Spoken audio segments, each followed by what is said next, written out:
Reality program Adaktorovi počinje za nekoliko dana, tačnije u petak 26. avgusta. Porodica Adaktar je dosta zatupljena u medijima od kada je na televiziji Pink objavljeno da će se održati reality.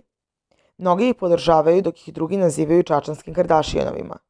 Ono što je interesantno je da su svi članovi porodice promenjali imena, te se tako svi zovu početnim slovom A, osim Adamove sestre Viktorije.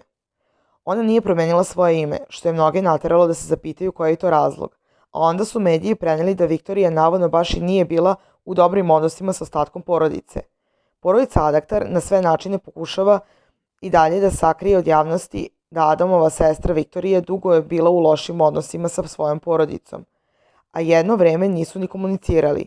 Ipak, kada je porodica ušla u biznis sa salonom za korekciju obrva, sestra je ponovo ustupila u kontakt sa njima i postala deo biznisa, preneo je Kurir.